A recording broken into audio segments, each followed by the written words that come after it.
আমি Ashraful Islam Saikat, Bangladesh king, Bangladesh country chief adviser, law adviser, world teacher, world leader.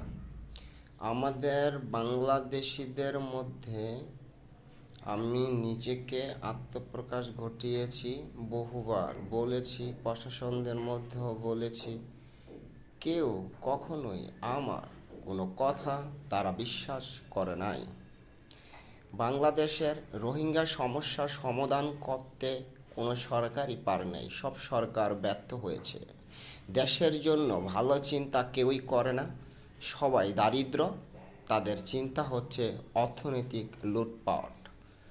অর্থনৈতিক ছাড়া মানব জীবন সুন্দর হয় না, তাই তারা অর্থের পিছনে ছুটে বেড়ায়। তারা আমাকে বিশ্বাস করে না এবং আমার কোনো কথাই তারা মানতে চায় না এবং শুনতে চায় না দেশবাসী। আমি তার প্রতিকার চাই।